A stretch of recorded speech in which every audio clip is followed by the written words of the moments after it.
Started. Wait for a few folks in the hall.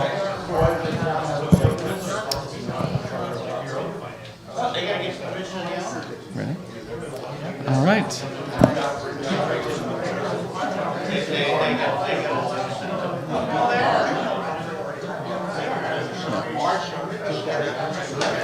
All right, we'll go ahead and get started. Thank you everybody for coming tonight. My name is Mark Maddox. I'm the Public Works Director and Town Engineer for the Town of Paradise. And to start off, I just want to say thank you for coming here tonight. Thank you for being a part of this meeting. Thank you for spending your time to show your... I didn't say a word. All right, I'll start over. Thank you so much for being here. This tonight is about a public scoping meeting for a evacuation route project. But what I really want to start off and say that this is your project, and tonight is about hearing your thoughts and getting a process in place to hear your comments so that those comments can be studied and evaluated to come up with the best version of a project, if a project is to proceed at all. So we here on the team here, between the town staff and the consultants that we hire support us, are really here for you. We are driven to serve you in this project. And so whatever you've heard about this project or how it came to be, we're hopeful to allow an opportunity to share some information tonight and provide an opportunity for you to provide your written comments. There will be a moment to provide verbal comments, but I'll emphasize a little bit more on why it's really important you write your comments down, and then next steps of what that looks like before we even get to a spot where we talk about constructing a project. So, with that in mind, again, I just want to say thank you for being here. We really, really appreciate it. So with that in mind, I will again introduce myself, Mark Maddox, Public Works Director. To my right, Lewis Johnson, our Supervising Capital Projects Manager with the town, and then Travis Howard with Jacobs Engineering. We're so grateful for the team. And then, of course, Blue Flamingo that's been supporting us as well as getting the word out. And we're so grateful to see the response and people attending tonight and already getting some activity on the website. We also have a booth at Party in the Park tonight, and so I kind of was saying, between the park and the meeting here tonight, the folks staffing the park are having a good time. So, but a lot of similar information is there, especially on how to submit comments and some initial information on the project. So, we have an agenda here to go over the project history, the overview, the purpose and need, the funding, the environmental resources to be studied. And when we say environmental resources and what is a public scoping meeting, you think environmental, frogs and environment of how can we protect the streams, creeks, and rivers. Well, it's much more than that, and it's about you, the people, that have your own needs and priorities about this project. So when I say environmental, don't get lost in that, thinking that it's only about the frogs, because we are really careful and want to be thoughtful about your feedback and how this project is shaped into the future. So thank you again.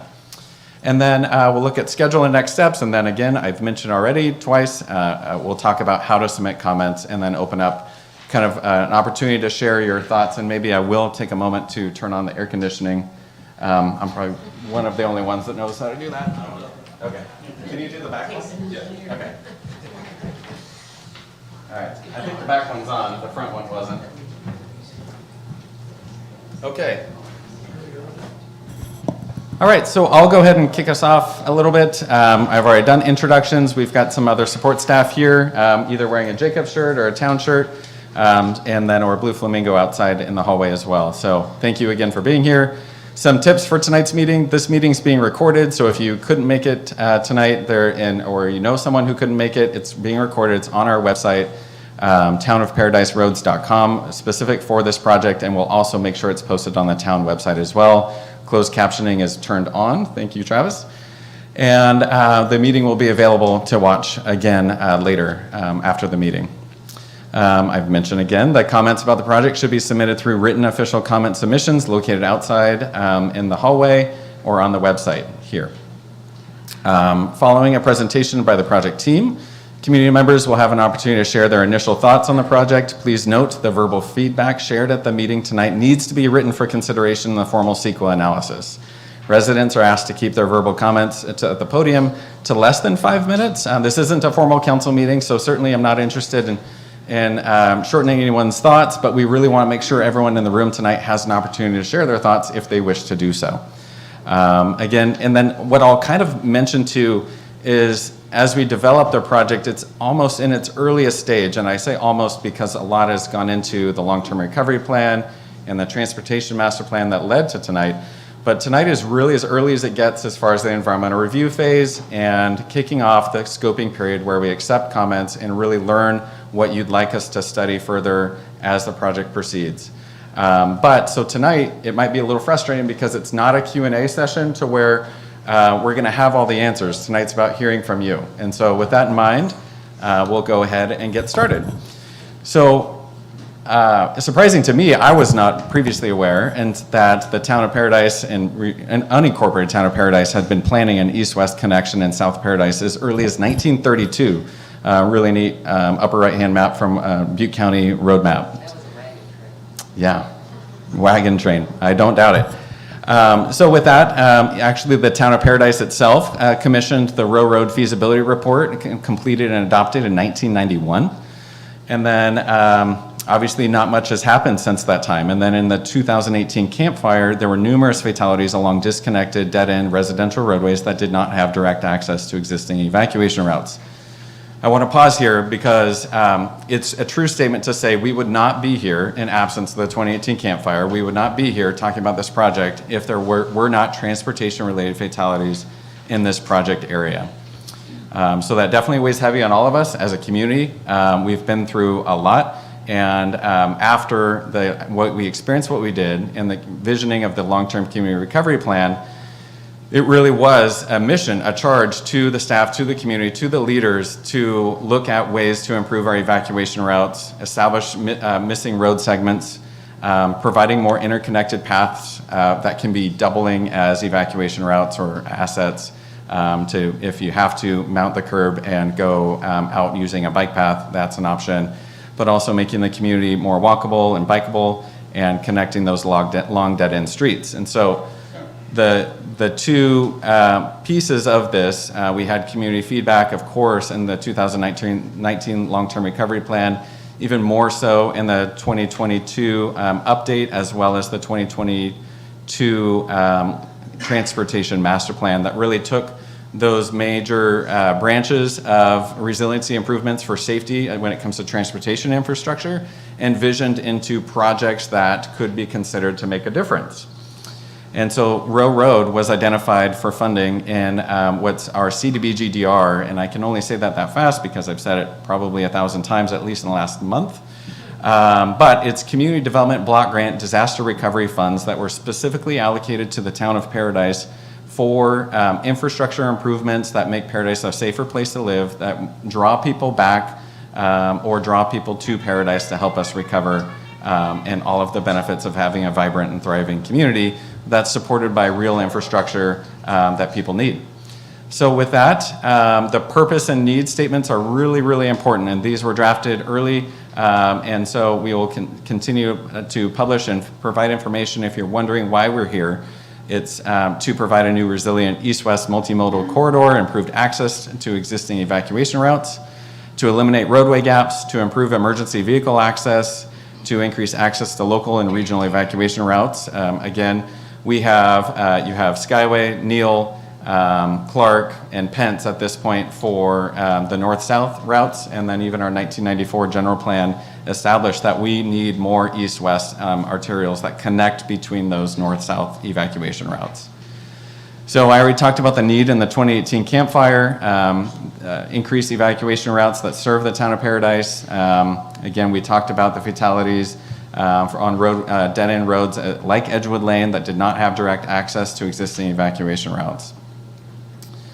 The need is also through evacuation and emergency vehicle access infrastructure is inadequate to serve future evacuation needs during another wildfire or disaster.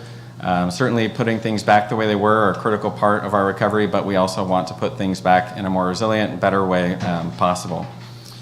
The town has limited bicycle and pedestrian facilities. I've heard that even tonight, that we don't have very many, and so this project helps to try and build more of a network that, again, with that bike path can double as an additional evacuation lane if needed. So it's not just about Road Project. I've heard that too, as well as we have a lot of other needs, and all of this has been formed in what we call our action plan for those CDBG-DR funds. But we are also advancing very critical evacuation projects elsewhere beyond Row Road. Paradise Sewer Project is completely separate. We're moving on that as well. We've been repaving the town. We have the Pence Road widening project that's really meant to build upon what was completed in front of Paradise Ridge Elementary School and extend that all the way up to Skyway and all the way down to Pearson Road. Improve the intersection at Skyway and Pence. Looking at widening Skyway between Billy and Wagstaff. You'll see additional evacuation center two-way left turn lane on that road, as well as sidewalks and a bike path there. Adding a bike path along Neal Road. And then we do have funding to cover the design to improve the Oliver Curve pathway as well, working to secure additional construction funding on that effort. But when we get back to the Row Road project, and I'll pass it over here to Louis in a moment, but how we came to what's kind of proposed tonight is to provide an initial alignment, development, and screening process. Between the alternatives, there's been a lot of thought that's been put into what's shown before you, but it doesn't mean of what's shown before you is final, selected. Again, that's what this process is about. But over about 30 different alternatives and more have been kind of scoped on trying to see what the different pros and cons, including costs, right-of-way impacts, certainly in a recovery and rebuilding community. The last thing of anyone's interest, whether you're a staff member, elected official, or just part of our community, we're not looking to disrupt that. Certainly not trying to go through new builds or anything like that. We really understand that this is sensitive, and we're trying. The goal of this process is to try and strike a balance if there's one to be found. So, of the alignments that we've considered, a lot of thought and energy has gone into that. But again, it doesn't mean the ones that are being proposed in green are final at all, and they're just really basic alternatives that we will be comparing in the environmental review process, and that we're seeking more refined feedback from you. But essentially, this is kind of the big scope of the Row Road Extension project that has funding directly tied to it today. A long-term vision out of the Transportation Master Plan was really to find a full connection all the way over to Neal and Skyway. But really what we're talking about tonight is just the Row Road Extension project between Pence Road over to Clark Road. And then I'm going to go one step further to really hone that in on between Edgewood Lane and Clark Road. I say that because over the last couple of months, we've received some additional cost estimates and looking at the funding available, and phase one really needs to be split into two different projects, of one that can be funded today, if it's so desired, and then one that can be potentially funded later. So right now, we're studying all of this section and want your feedback on all of it, but at this point, you'll see later in the presentation, there's only funds really eligible and open for phase 1A and phase 2. I might have mixed up my 1A and 1B, but I'm sorry, 1B is Edgewood to Pence. And so really trying to hit the major circulation points between Edgewood, South Libby, and Sawmill over to Clark. There's kind of a broad scope and goal for the project in any fashion. I think we could all agree that better circulation and evacuation events that connects those roadways would be helpful if we experience something like the 2018 Camp Fire or other wildfire scenario events that we haven't experienced to date. So here is an overview. Again, I mentioned those phases. This next map is taking this last one of all the different alignments that have been studied so far to kind of refine that down to what's in the hallway, what's on the website, of some options that that could be considered for development. So I mentioned phase 1B. I'll highlight it here with my mouse. Construction is unfunded on that phase, so that is important to note. What we do have construction funding ready for is phase 1A between South Libby Road and Edgewood Lane, and then phase 2 between Clark Road and South Libby. So with that, I'll pass it over to Louis to talk through each of the individual alignments. And really in general, just looking at a map with a cross-section and kind of what's included in the proposed project from where to where. Good evening, everybody. Louis Johnson here, and I am the supervising project manager for this project. I'm excited to get this project going. Since I moved to the town, I firmly believe that the town needs more east-west connections, especially down at the south end of town, and I think this is a really good project for the town. With that being said, living in this town for a long time, I have lived on quiet rural roads and totally understand having a lot of traffic in front of your house is not ideal. This is the purpose of living here. So, Can you speak up? Yeah, just, you gotta eat the Okay. microphone. Yeah. Yep, there we go. can everybody hear me now? Yes. Okay. So, I totally understand if you live down here for a reason. And I just want to let you know that, there's a need for this as well as your concerns. So, I'm going to carry forward. There were, a couple slides back, several red lines that you might have seen. There was over 30 alignments that we've been looking at, reviewing. They were, as we looked at them, there were several factors that made them not alignments that were desirable. So we decided to remove those. Some of them were because they were impact houses. Some of them because of we knew that the terrain was too difficult to make it through. It was going to cost too much. There's a lot of things we have to look at when we're looking at this to get this road to fit. And so we're going to go through some of these. This alignment here was chosen.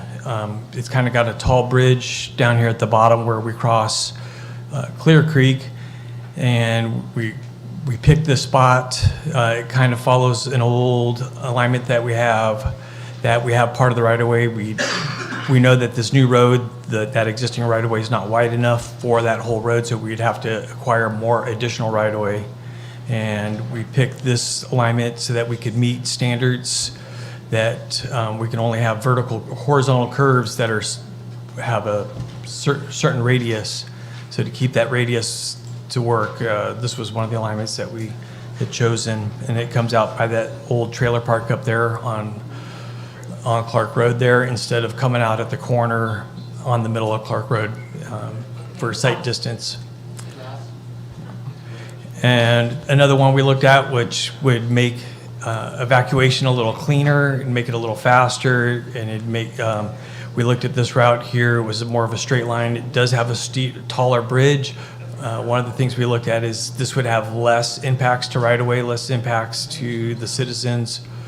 And this is one of the routes that we decided to kind of pick as one of the possibilities. Excuse me, sir, which route are you talking about now? Bennett. The mouse. Yeah.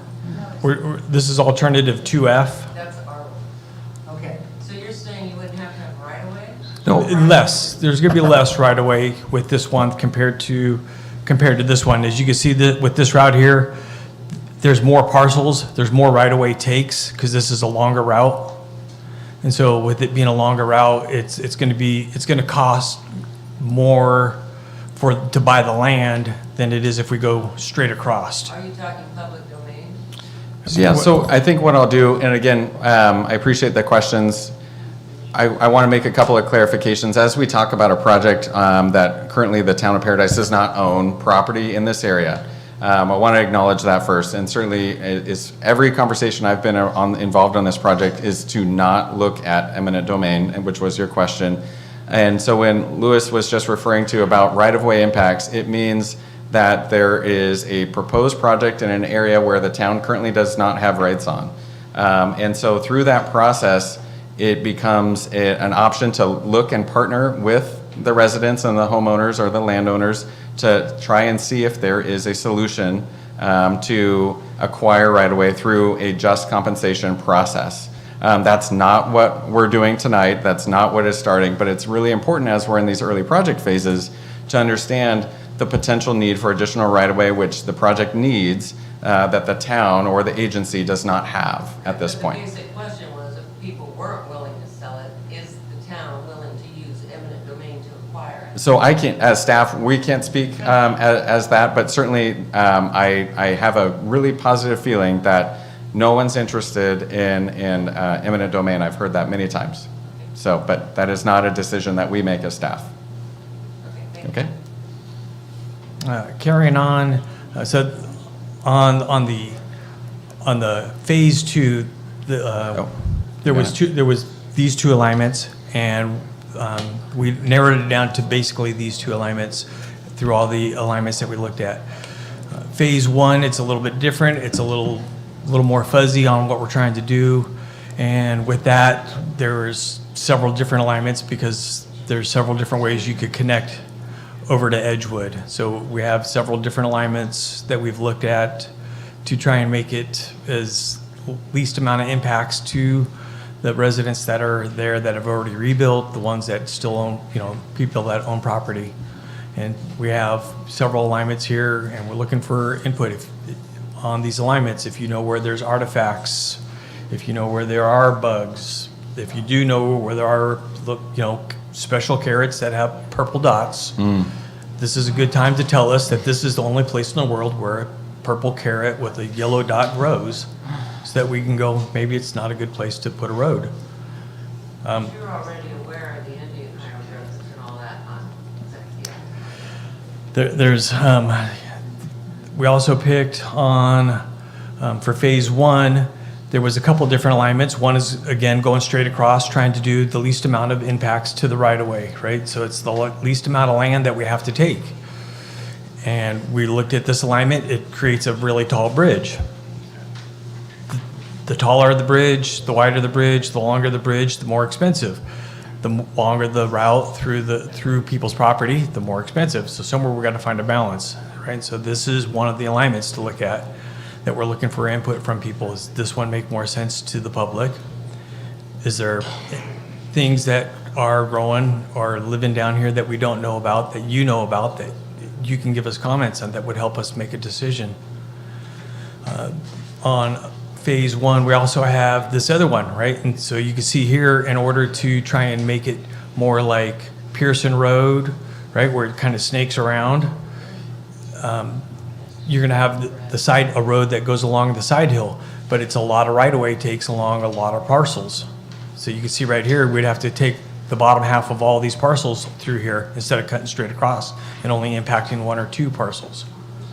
So, these are tough decisions to make, and that's why we're throwing them out for everybody, so that everybody has a chance to look at this and give some comments to us. So help us make decisions that'll work with the public, with all the fuzzy little creatures, with the funding sources, with I have a lot of people that I have to work with, and I have a lot of rules and regulations, especially when it comes to the way the road has to be designed. It has to meet Caltrans standards in order for me to get Caltrans to sign off on it, so that they can tell the federal government that we're building it to current standards. We do have another alignment that comes straight off of Stearns Road and cuts basically straight across. But again, you have a tall bridge. And if you go and you peek over the side of the canyon at any of these locations, you'd look at it and you say, that's not a buildable place to put a bridge. We know that, but we can get it built. We do have engineers that can design it. We have had engineers look at this and come up with estimates, and we feel that with the estimates that we have, we got a good, strong hold on. We think this is a good buildable project based on these alignments, but we do need to narrow them down and work on all the elements that it's going to take to actually build this thing to tighten that estimate up. So, Can we assume by that you're down to the last 2, that the other roads, Elliott, whatever, those are all out of the question now?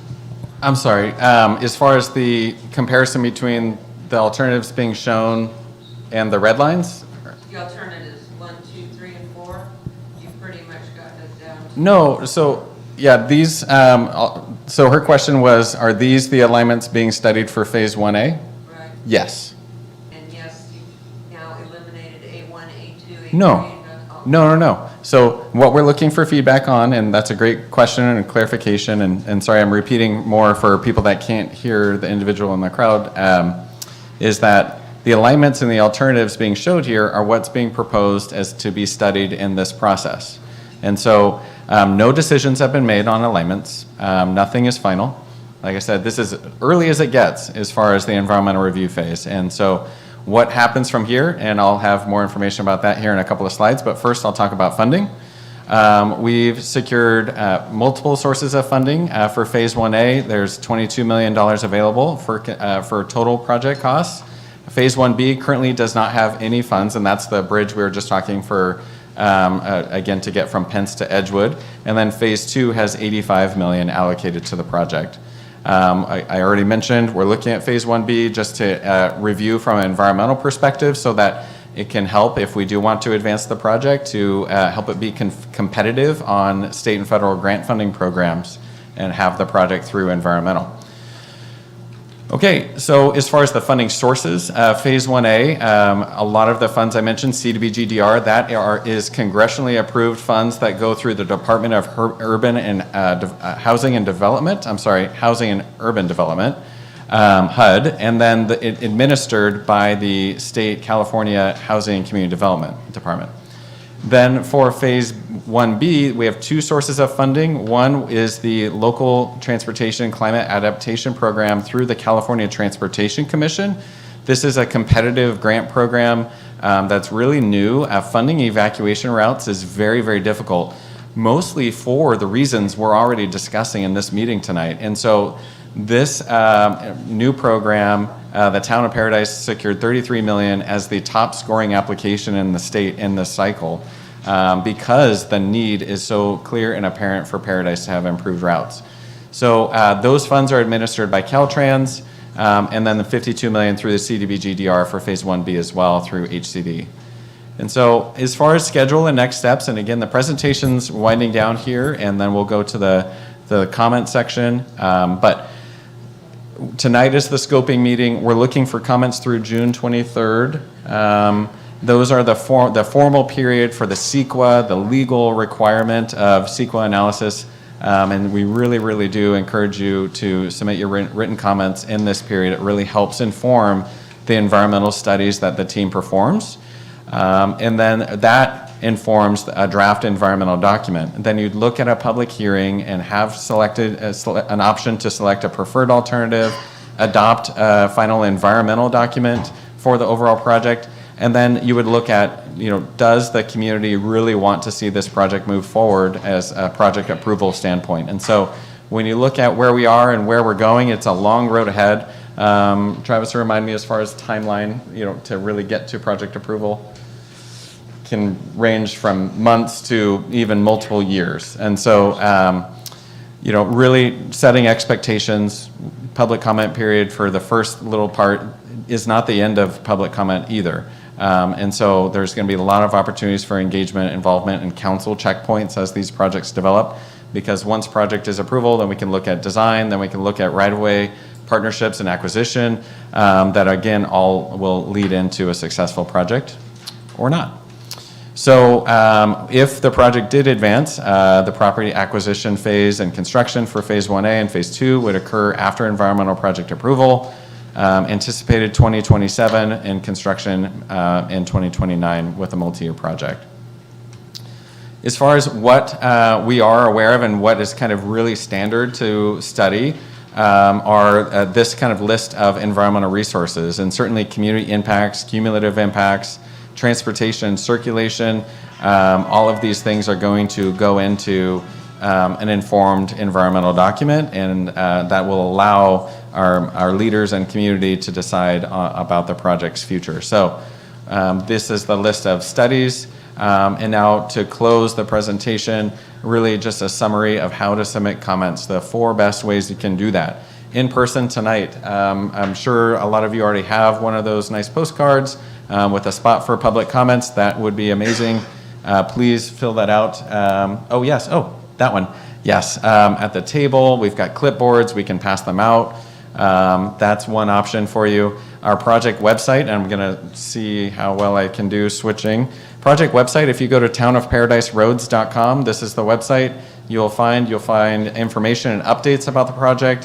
Here's how you could have joined us virtually tonight, joining online. But if you want to submit a comment, upper right-hand corner will lead you to this Google form. This would be amazing to submit your comments here. It's really consistent information about your information and your comments of what we're trying to consolidate and compile so that our team can do their job next.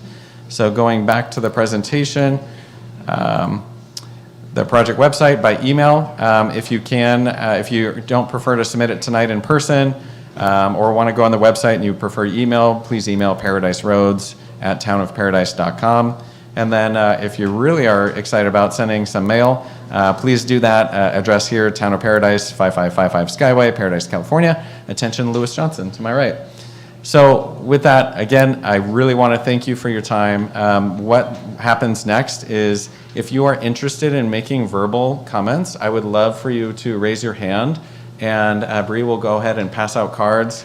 And then I think we've already received some, and so we'll call them up by alphabetical last name at this point. And again, if you can share your comments for less than 5 minutes, that would be amazing. Make sure everybody has an opportunity. And then we'll go from there. Thank you. Anyone looking to submit a verbal comment and want to talk? Okay. I have a question. Well, would you please come up to the podium? It's really best. Easy. I'm just wondering how East Row Road, how it got its name, considering that it used to be East Row Road, now Row Road's way over the other side. Okay. I'm just curious how that got connected to East Row Road Extension Project. Yeah, so through the long-term recovery plan and the transportation master plan, I should mention the Row Road project itself is aimed to be a 5-phase project that ultimately leads over to Skyway and uses the existing Row Road. But, you know, seeing it way back in 1930, hold on. Yeah, 1932. It says Row Road right here between South Libby and it looks like Clark. I certainly wasn't around in 1932 to know why they labeled it Row Road. East Row Road in the 90s, because my dad lived there for 45 years up Bennett Road, and the neighbors still have a rock that says East Row Road on it, so. That's great. Thank you. We wonder how it got to Bennett. I don't know. Would anyone else like to comment? Sure. Can someone, whoever said that, come up? Oh, thank you. Walking up. Thank you. So it's actually a pretty simple question. My question is this funding a use it and lose it, or how does the funding work? Yeah, so if we go back to the slide about funding, so when it comes to the 33 million secured through the Transportation Commission, this 33 million, I would say, is definitely a use it or lose it on this project. When it comes to the 22 and the 52, we've held numerous meetings about allocating funds to different projects and priorities throughout the community. That is coming from an overall allocation eligible through the disaster. And so those funds, I would not describe as use it or lose it. Those could be allocated to different projects that, for example, I showed on this map. So there's, for example, the Pence Road Corridor, that's an $88 million total project. Funds are going there. And so if the project did not proceed, and just answering very directly here, if the project did not proceed, when we look at the 22 and the 52, there's potential because of the unique nature of being in disaster recovery that we are. These funds, a total of $200 million was allocated towards infrastructure improvements, which again fund a wide variety of projects. It's really meant to be as flexible as possible, but also achieve the goals of the program, which is increased safety and making housing more attractive for Recovery of Paradise within a defined time frame of the program period. And so projects are on their way, and at this point, if we were looking at being flexible with the funds and reallocating, we really have to consider if the funds can be delivered within the program time frame. And so if not, then you could be looking at a use it or lose it scenario. Are you looking at rezoning any of these areas once the roadways are in? No. So part of this project, there's no planned zoning. I know through the Town of Paradise Planning Department, there's an RFP out right now for a revised general plan. That's where any sort of rezoning would happen, but certainly none initiated by this project. Okay. Okay. Those were my All questions. right, Thank you. Thank you. Oh, yeah, sure. Great. Oh, thank you. All right. So first will be Josh Colvin. You answered my question. Okay, thank you. Mike DeSimone? All right, sorry. No, it's good enough. Hi, my name is Mike DeSimone. Oh, sorry, can you please come up to the microphone for the folks online? Thank you. Sure they can hear me. I live at 5210 Parkway Drive. Use it or lose it funds. I got a lot of stuff here. I'm going to do the best I can. What's the actual reality of the project money that you said use it or lose it? Obtaining the properties, resources. You kind of answered some questions about a eminent domain, but what's the percentage of this actually happening, like 0 to 100%? Oh, I don't want to sit here and waste my time if it's never going to happen, No. basically, is what I'm getting at. yeah, so if that's the conclusion of your comment, I would just say that these funds here in front of you, the 22 for Phase 1A, the Phase 1B funds, are secured. Our goal is to develop a project that can be successful and be constructed. And so these funds are real. It's much different than a planning scoping version where we were back in 2020, having meetings here during COVID to engage on what these projects should look like. At that point, we did not have any construction funding available to deliver these projects. And so I would say the reason we're here tonight is because a project could happen. Okay. But as far as a percentage, I can't. I would like to see a better map. I'd like maybe the one of the town and have it in black and white and the actual roads put highlighted so I can actually kind of visual it better. I don't really care for your map very much. My other thing is what I'm okay with and what I'm not okay with. Edgewood to Pence makes sense. I mean, I get it's a safety issue and the 2018 campfire. If you took Edgewood to Pence and Bennett to Clark, I'm okay with that. I feel that Rowe Road has enough escape routes, being Wayland, Foster, Scottwood, etc. I really do not want to see this being punched all the way through. So all you're going to be doing, I bought for seclusion for one reason. The second reason is all you're going to be doing is bringing riffraff through 100 times more than you're going to ever be using this for escape route. I mean, we're talking about a once in 100 years event. So that being said, I get where you guys are going for a safety concern, but making this going all the way through is a safety concern for me and my family. So I pray that you guys take that into consideration when you use your use it or lose it funds, because I feel that you're just trying to spend money so you don't lose it, but that's a matter of opinion, so I'll move on. Your use it or use it funds, are they for roads in general, or does it have to be used for this project only? So when I mentioned the 33 million through the CTC, that is a project-specific So allocation. just for Edgewood to Clark, and then, So for the 33 million is participating on Phase 2, which is from South Libby to Clark. got it. Yep. I feel that it'd be a better way spent of money if we increased lanes from South Park all the way down to the bottom of the hill and improve the bridge. I feel like the problem why so many people got backed up, because I live over there and got stuck, is because nobody can get down Pearson Road. If you open that up and you created just inbound traffic on Neal Road and created more roads going out, like you said, you have an idea on Pence, I think that would make a lot more sense. Maybe label the roads numbers and use your early warning system to direct traffic. Just an idea. My other issue is that I have with Valley View and Lower Billy, they're kind of socked in just as well as Edgewood is. I mean, are you gonna make those go through to Honey Run? I mean, are we trying to solve all the world's problems in one? Yeah. I mean, let's be honest here, because this seems like a really big waste of money. All right. I mean. And that's Thank you for about your all I comments. got. All right, perfect. Thank Thanks. you. All right, appreciate it. And then we'll move forward to William Flores.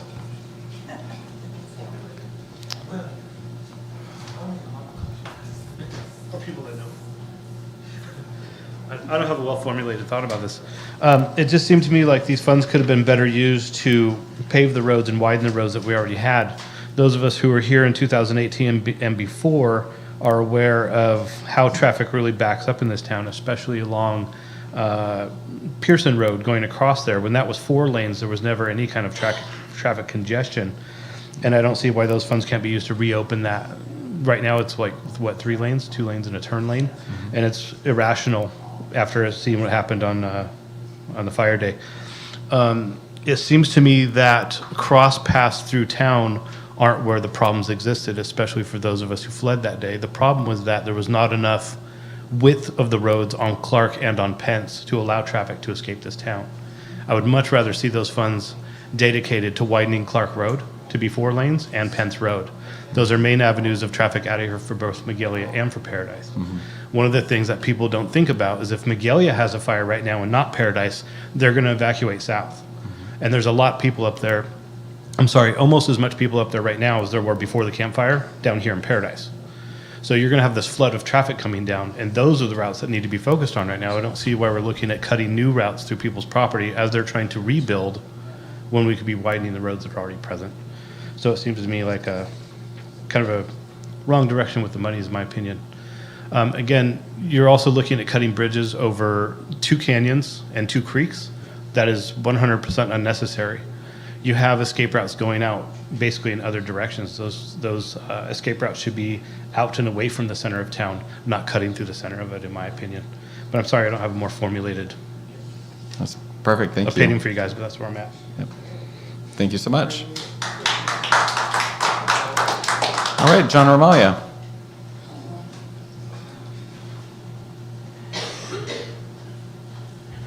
Good evening. I support escape routes. I support a north-south additional escape route. I do not support any form of, well, the bridge is 58 feet wide, 550 foot long. Escape routes can be built with gravel roads. Santa Barbara County just did multiple ones. So don't tell me that Caltrans requires an escape route to be curbed and guttered and street lights and bike paths and all that, because it doesn't. The second thing is I'm having deja vu.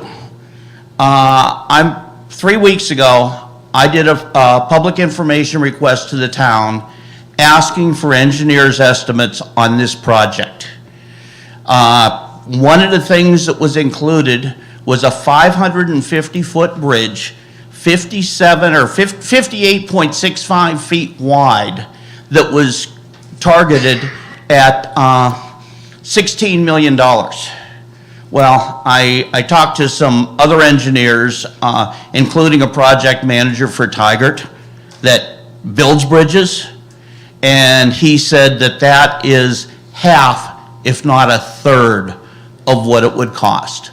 I'm having deja vu. This is the sewer project all over again. We need the evacuation routes. We already have some roads that could be improved with gravel, ditch alignments, that kind of stuff. I know some people on Circle Lane wouldn't like the idea, but Circle Lane to Morgan Ridge and tying in down below. But don't build it like a super highway. They don't want people driving down there 40, 50 miles an hour. Just keep it a gravel road, help them maintain it, and tie it to something for people to get out of town. If you've got a switchback, hey, you know, you guys tried the traffic calming on Skyway. If you had a switchback to make it work, it keeps the people for their normal everyday traffic from driving down that road. But maybe that switchback is 40 foot wide instead of 25 feet wide. So in the event of an emergency, people can get out. I mean, gravel roads work. We don't need super highways. And I think before the town spends another dime on this thing, you need to get better engineered estimates, and you need to get a project manager that has handled this type of project and has more experience than you know, an $18 million or $19 million project. We saw this on the sewer. There needs to be some checks and balances, and I just don't see the numbers working. But I've got 24 acres in that section of town as of right now. And the interesting thing is you guys just did a survey of Anchor Way as a potential place to go. Your surveyor realigned it. There's currently an ARC survey being done that they believe they have identified the old wagon trail that went down through there and where it was. and you guys missed by 80 feet. So are you gonna stand by that survey you just recently had done? And buy the other property? There's problems. And you guys, first thing you need to do is get a realistic number, and then look at it and say, can we even afford this thing? Because I see the sewer project all over again. All right, thank you, John. Next card will be Ray Spaeth. Roy? All right, thank you.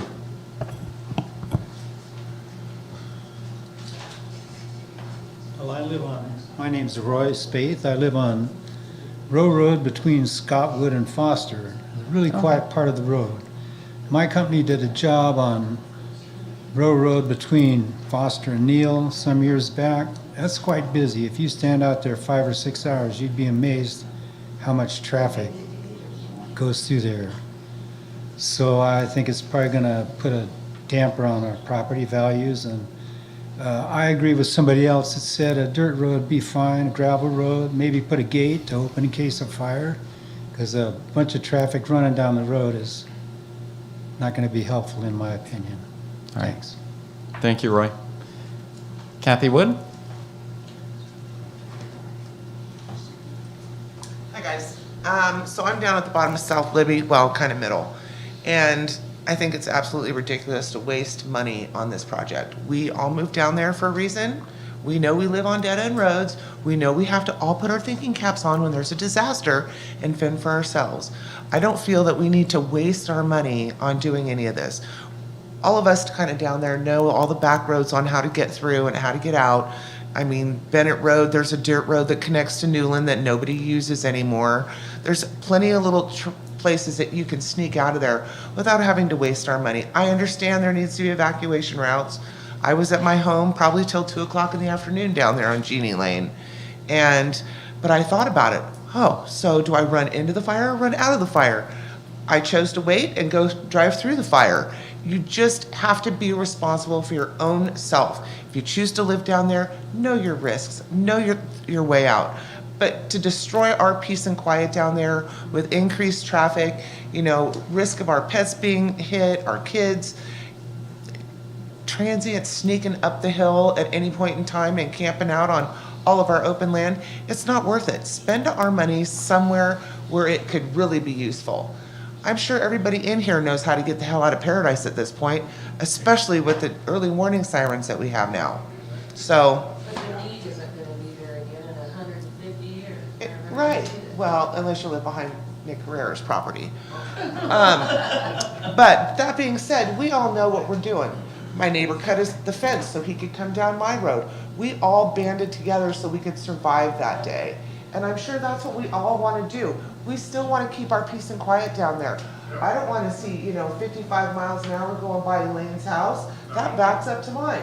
I don't want to see the gentleman on Parkway have a freeway that goes all the way out to Clark Road when somebody's late for work, and speeding down that. We don't need a 4-lane highway. We all know our ins and outs, and we all just need to take responsibility for our own selves that choose to live there. And we want to keep our security, our privacy. Our security and our privacy and our quiet, exactly. That's why we live here. We don't live here to be, the new Roseville or the new Rockland or anything. We live here to be in Paradise, to be a community that helps each other. That's why we rebuilt. That's why we rebuilt here. So please spend our money wisely and not on this. Thank you, Kathy. All right, Carol Wright. Carol? Well, crap, I'm kind of scared now.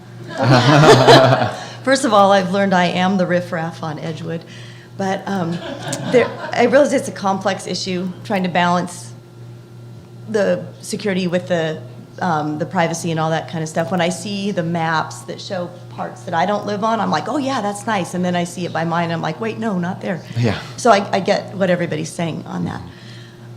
The concern I would have with the phasing of it, and I understand why with the funding you need to start on something you can start on and that kind of thing.